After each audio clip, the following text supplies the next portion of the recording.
Well, I'm going to say two things about this game. One, I'll say this. At least the game for me was entertaining. It wasn't a waste of my typical 3 hours. Like, I'm always spending my damn Sundays or Mondays or whatever, Thursdays or whatever. I don't think that the Bears play Thursday, only, I think, except for Thanksgiving Day. Well, at least the game was entertaining. And then the second point is, well, Justin Fields is the guy. I can clearly tell he's the guy. He had a great performance today, and I'm thoroughly pleased with Justin Fields. Everything else, I could give two. I don't give two shits about whatever's going on. The Bears lose in heartbreaking fashion, 29-27 to the Pittsburgh Steelers. When Justin Fields no, it isn't arguably, he had his best game of the year. And the Bears still find some way to ruin that. Typical Chicago Bears football, right? Your future star quarterback, your future star franchise quarterback balls out. This is his coming of age moment. And you do everything in your power to screw it up. Your coaching staff absolutely sucks because they're going to get no points at all early in the game to put the Steelers on their heels. The defense, when guess what? The offense can't do nothing, they get stops. But when time and time again, we need the defense to get a stop, they let us down like they did last week against the damn 49ers. Critical down. Justin Fields goes down the field, takes the lead for you guys. Defense lets friggin' Pittsburgh go right down the field. Old ass Ben Roethlisberger and his no noodle arm let him go all the way down the field like that. And lo and behold, you get a field goal, and that ends up being the field goal that wins them the game.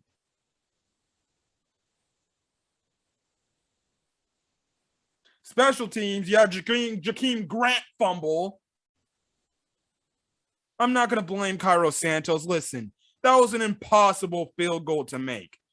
Credit, it did look like he made it, but when they looked even closer, it wasn't even close to the crossbar. Listen, I'm not going to blame Cairo Santos. You're asking a man to kick a 65-yard field goal.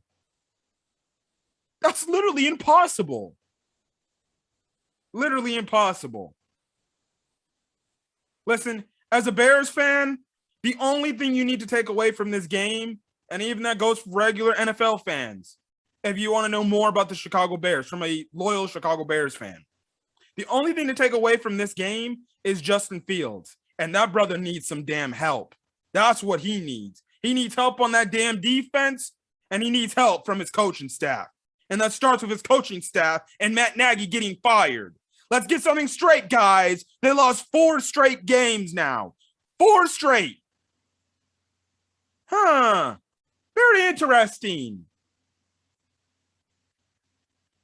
And if people are going to take the blame off Matt Nagy, get the hell out of here.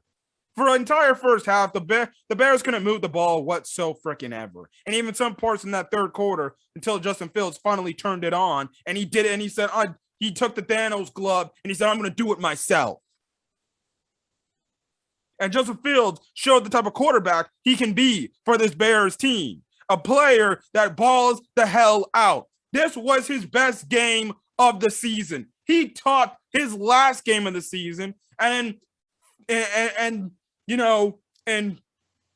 with the combination of the defense trying not losing the game for you, and then the freaking BS play calling from Matt Nagy, he single-handedly finds a way to put them back in the game. His stat line was 17-29 for 291 yards. So everybody who's been clamoring, he can barely get to 200 yards. He had a 200-yard game tonight, almost 300 yards.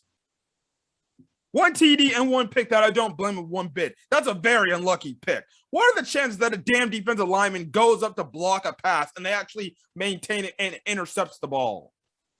The chances are slim to none.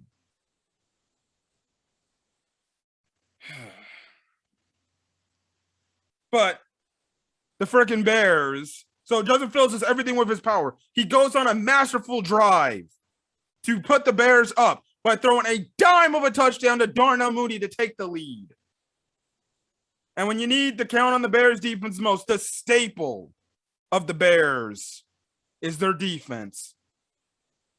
You're all up and happy and celebrating, and then the Bears defense lets you down.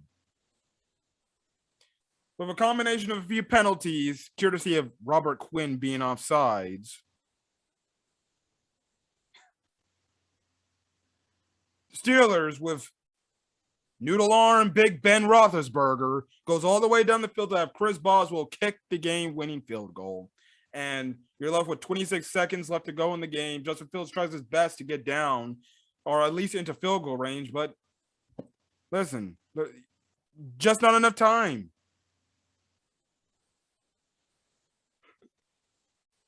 Just not enough time. And the Bears fall that way. So I got my thing out on Justin Fields. And again, let me just say this. He is the guy. It's funny, too, because Josh Donaldson he's an MLB player for the Twins. If you looked at his feed all night long during this game, he was essentially ripping on Justin Fields for no apparent reason. Saying, oh, what's the excuse now? What's the excuse now? Maybe I might tweet at him and say, hey, Josh Donaldson, even though the Bears took the frickin' L today, guess what? I think Justin Fields looks really damn good. I think you should take back everything you said about him. That's one. And then to the bum-ass Packer fans calling Justin Fields, Bustin' Fields. Really, after that performance? Because I know in my TL, the Packer Nation were quiet as hell. They were quiet. They didn't say nothing when Justin Fields was dropping dimes all over that damn field. Guess what? You're the same MFers who are stuck with bum-ass Jordan Love who ain't going to take you nowhere. You saw what he did. He couldn't even beat a damn bad Chiefs offense. And that's with your defense playing as good as they did last night. Jordan Love couldn't do anything. Oh, it's his first start. It's his first start, though. Who gives a shit? You'd rather go sacrifice Aaron Rodgers years for Jordan Love? The difference between Justin Fields and Jordan Love is this. Jordan Love played at Utah State. Justin Fields played at the Ohio State. And he actually, before the Ohio State, he actually was at Georgia. The SEC and the Big Ten. I don't think the Mountain West is a very good conference. It's not even the Power Five. Jordan Love's a straight up bum. They're going to be going through quarterback purgatory soon. I can't wait when freaking Jordan Love is a bust and the Packers have to wait year after year after year trying to find their guy. And we're stuck with good old Justin Fields for the next decade. And hopefully the Bears are kicking the Packers' ass for the next decade. And the Packer fans actually know what it feels like to be on the other side of an ass kicking. I wanted to get that off the mind after talking about Justin Fields, because there are too many damn haters. Busting Fields. Josh Donaldson. He probably still mad. I'm not a Chicago White Sox fan, but he probably still mad the Chicago White Sox kicked his Twins' ass all over the place. Anyways, I talked about the positive. Yes, that's honestly the positive. Justin Fields was and is the positive. Everything else, well, I could give two shits. I don't care. I don't care.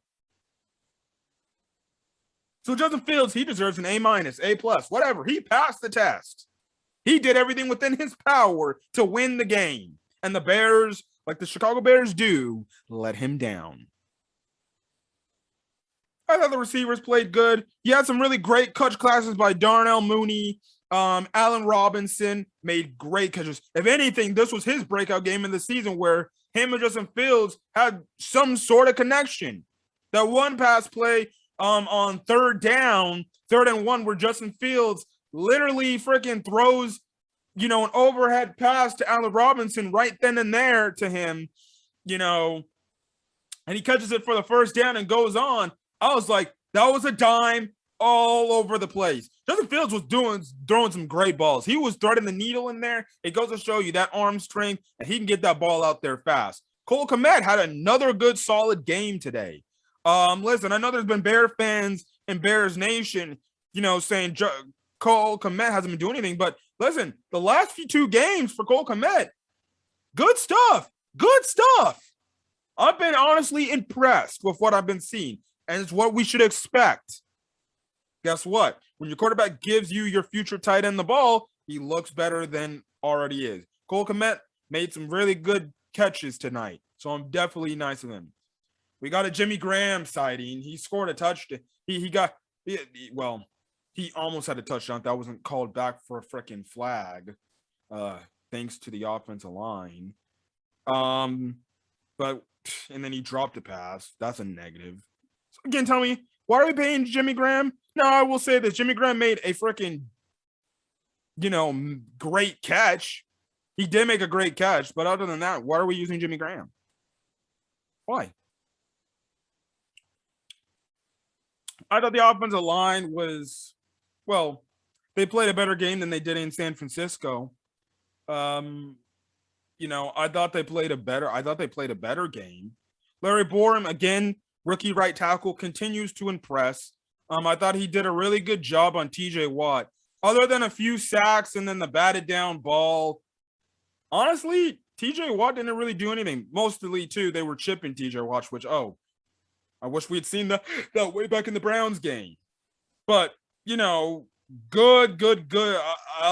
Again, still liking what I'm seeing from Larry Borom. Again, can't wait to see what we get from Tevin Jenkins so it can solidify us for getting that left tackle spot. And then guess what? You got to fix that interior to the line with the center and hopefully replacing Whitehair. I think you could keep James Daniels where he's at, but replace Mustipher and Whitehair, and I think we're good.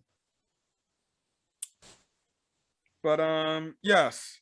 In terms of the offensive scheme, well, that's funny. That's very funny. Because the offensive scheme, as I pull up the box score, the offensive scheme really only scored 3 points in the second and third quarter.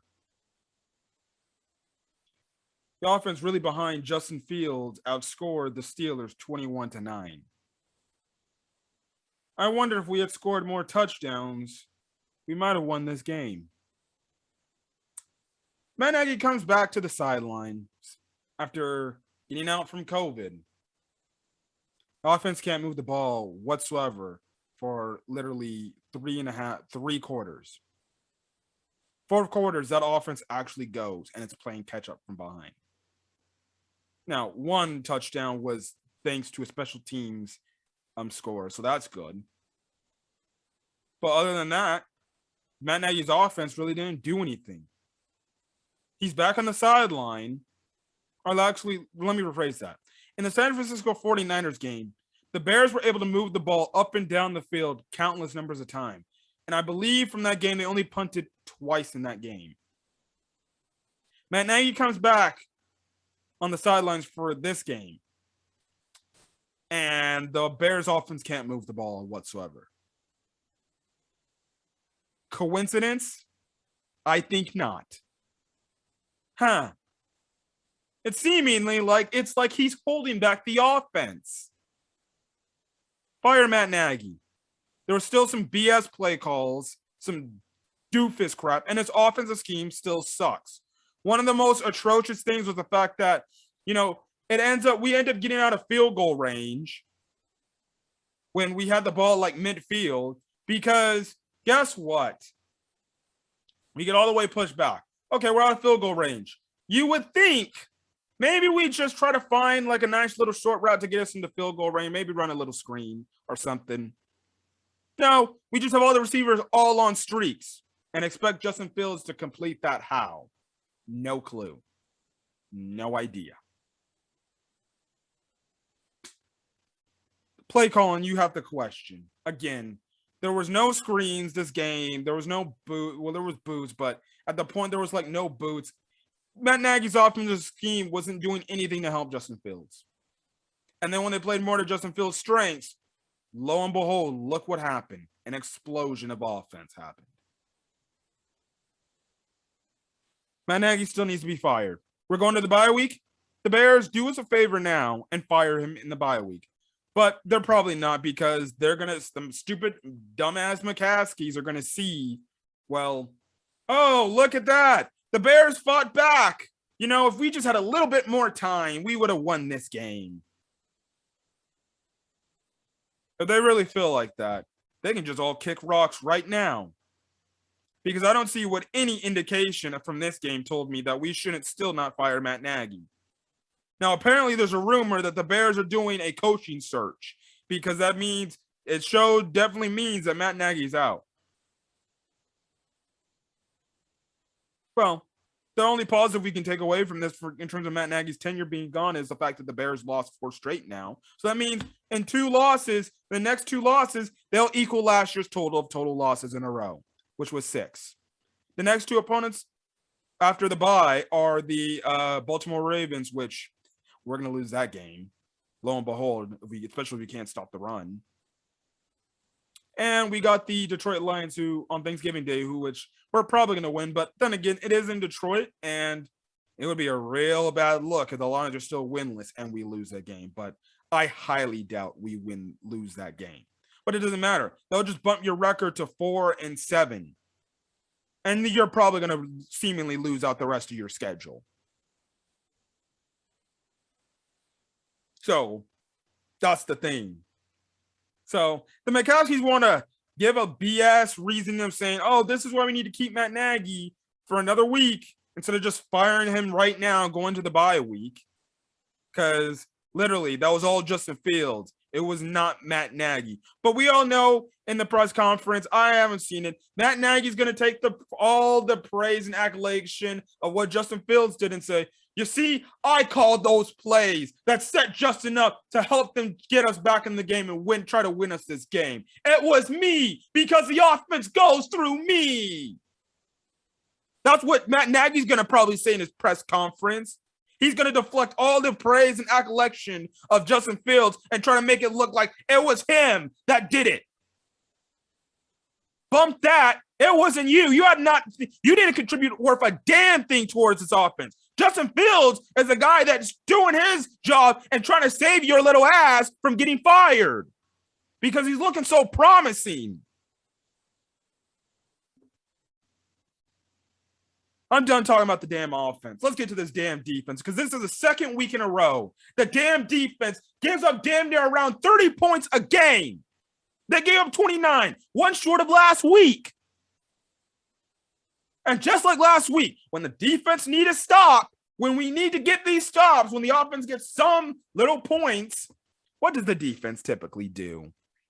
They don't do anything. They don't get a stop. They can't stop old-ass Big Ben Roethlisberger. That last drive after Justin Fields scores a touchdown was a pathetic result. And again, you have to look at Sean Desai, the defensive coordinator. What the hell are you calling, man? On that last drive, the defense had, where's any blitzes? Because they just need a field goal, not a touchdown. He called no blitzes. You have guys lining up off sides, guys getting targeted Vildor.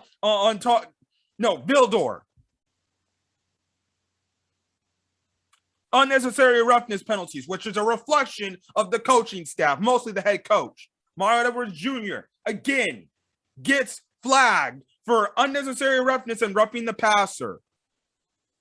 Cut that guy. Listen, about Mario Edwards Jr., cut his ass. Get rid of him. That's how many times you have to watch the Chicago Bears game, and every time we come out with a roughing the passer call, it's always him. Always him.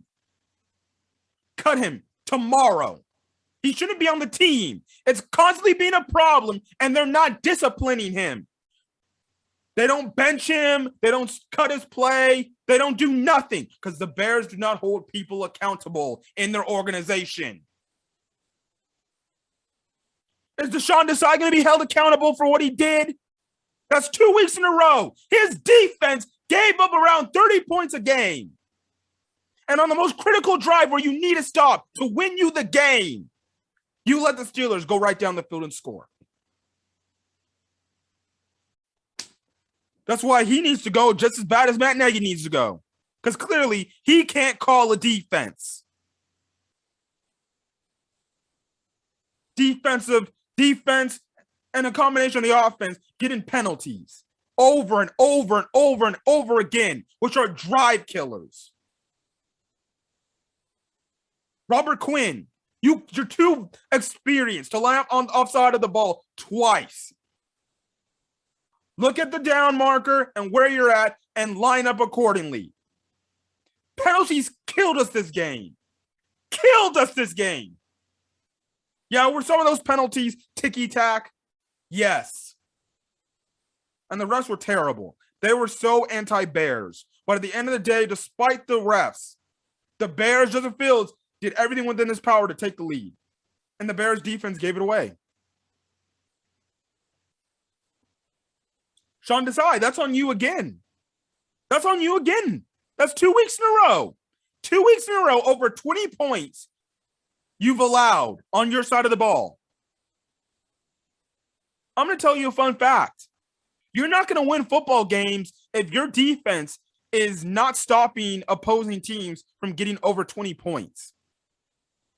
In this day and age of football, if you can hold a team to damn near just 20 points, that's a win.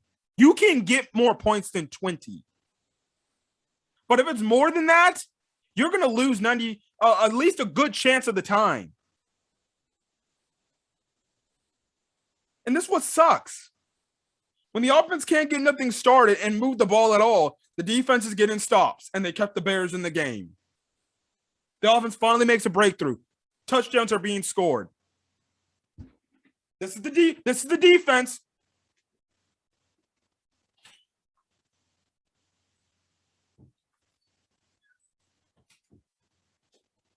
Nah, let's stop from doing the BS we've been doing all game long, getting the stops and holding the Steelers and keeping our offense in the game.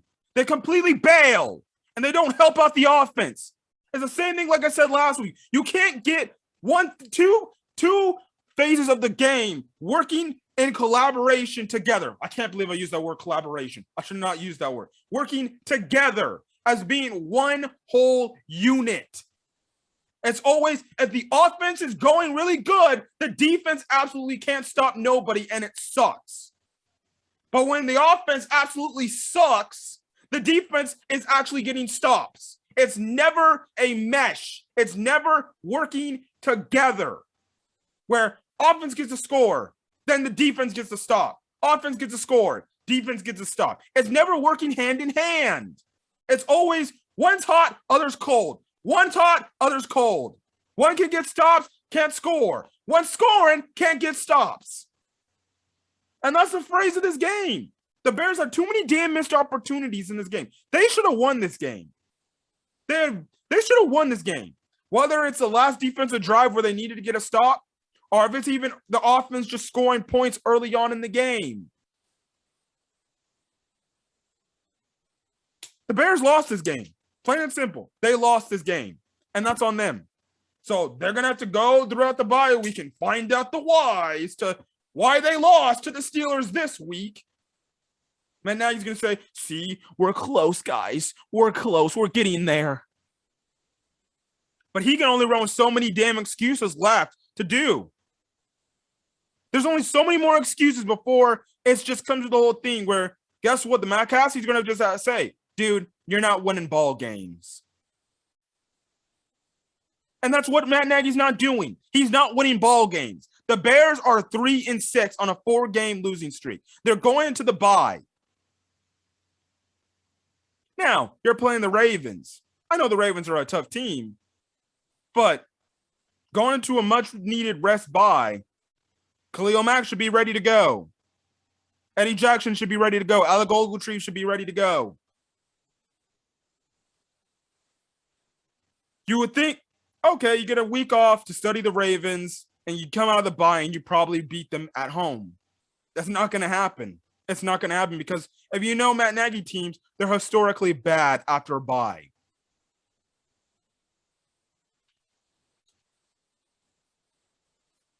So, yeah, Jakeem Grant had a fumble. Cover that ball. That's all I got to say. But The Bears lose in heartbreaking fashion, but at the end of the day, it's a loss. So I don't care what happens in the game other than Justin Fields. Other than the growth and development of Justin Fields, I don't care. Everything else in this loss is meaningless to me. You still lost at the end of the day, and that's still 4 straight losses in a row. And more on top of that, you lost still in another embarrassing fashion. You can't beat old Big Ben Roethlisberger. At least the one positive, another positive thing is the Bears were able to manage to show up in prime time. That was really rare. I never thought we would have never shown up in prime time. I thought I was going to be literally third quarter on. I'm like, this was a waste of my time. A waste of my 3 nights. I'm going to come out here and probably rant. Now, I still ranted in this video, but regardless, the hell. Great way for the Bears to get our hopes up, only to let them right back down again. Again, I'm not going to fault Carlos Santos. You're expecting him to do one of the most impossible feats. There's no way in hell you're kicking a 66-yard field goal and making it. That would have been impressive, but there's no chance in hell. And if you even look at the replay, it wasn't even close. So I'm not going to blame him, man. Like, you're literally asking him to kick a 66-yard. At least Justin Fields puts you in a good field position to try to maybe make an attempt to make it. Bears lose again. 4 straight. Thank God the bye's here, so I don't have to freaking worry about the Bears stressing out on my Sundays. So that's a positive. Definitely a positive. But in 2 weeks, I'll be back with my Chicago Bears game recap, talking about the recap, which will end up being 5 straight losses in a row after we lose to the Baltimore Ravens. And then hopefully for my sanity, we lose 6 straight in a row to the Detroit Lions. So then guess what? It gives Detroit their first win, and Matt Nagy is on the quicker hot seat to getting fired. Other than that, guys, I'm the guy for guys. Hope you guys somehow have a great rest of your night. I did know the Bulls won. I'm not a Bulls fan. I'm a Clippers fan. But the Bulls won, so you can be happy if you're a Bulls fan. They beat the Nets. They're a pretty good team. But, yeah. Put in the comment section your thoughts on the performance by Justin Fields. And after that, what else about the Bears that kind of pissed you off in this game? As well as hit that subscribe button if you want to get more Chicago Bears content, as well as any other content on the channel and stuff like that. But other than that, I'm your guy for guys. Hope you guys have a great rest of your day on averaging on this video. Until then, guys, I'll see you guys in 2 weeks for Bears versus Ravens game recap. Peace.